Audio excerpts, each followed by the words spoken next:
Liberty Nation. Truth is making a comeback.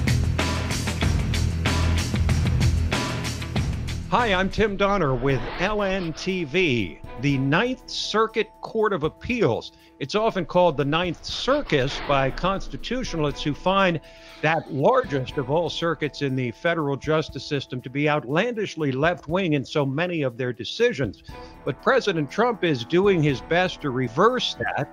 Joining us now to discuss the president's three nominees to the Ninth Circuit Court of Appeals is LibertyNation.com legal affairs editor Scott Cosenza. Hello, Scott. Hello, Tim. All right, so Scott, assuming these nominees get confirmed, which should not really be a problem given the Senate rules that require only a majority of votes and the fact that the Republicans have to 53-47 majority in the Senate, how much will these nominees change the Ninth Circuit? Well, they won't produce a majority of conservative thinkers on that circuit. The Democrats have packed that circuit to the point where it will take probably 9 or 10 more nominees to the point where you would see, the majority of the circuit be appointed by Republican presidents. But every little bit helps, I think. And that circuit certainly does have a reputation of being wildly left. Out of the mainstream, I would say. I mean, that's the important thing to consider. That it's not just that it tacks left. It's that it's so extreme that even other circuits kind of look warily at their decisions, unlike their other brother and sister circuits, because of that extreme left bent. Now, in your article on this on LibertyNation.com, you discuss how Democrat objections to these nominees are centered around their lack of judicial experience. What's the deal with that? Well, if you don't know the law, you argue, you better know the judge, right? I mean, it's like, well, what can I grasp at, Tim?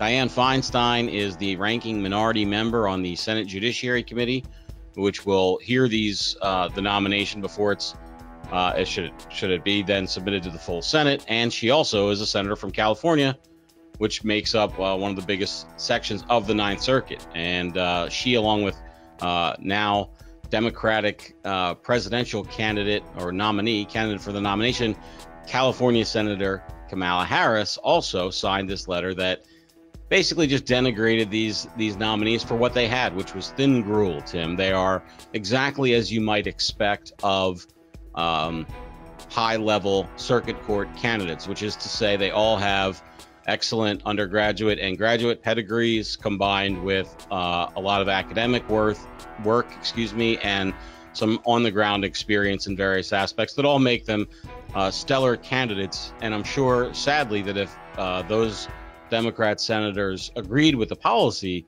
the likely decisions of these people, then they wouldn't find such objections in their experience or other items.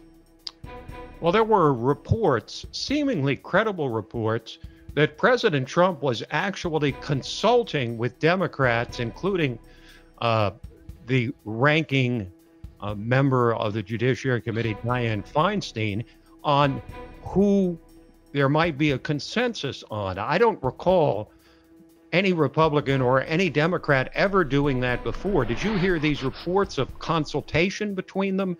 And if so, it appears that apparently the left didn't get what they wanted anyway. There is a history of consultation by the president with home state senators, always when they are same party senators, and even when they're not. And I think that probably goes back to a time when the senators were directly appointed by the states. But in any case, in fact, the joke of it was I used to be a Pennsylvania resident, and Arlen Specter was a powerful member of the Judiciary Committee from Pennsylvania, both the ranking minority member and then later the chairman of that committee.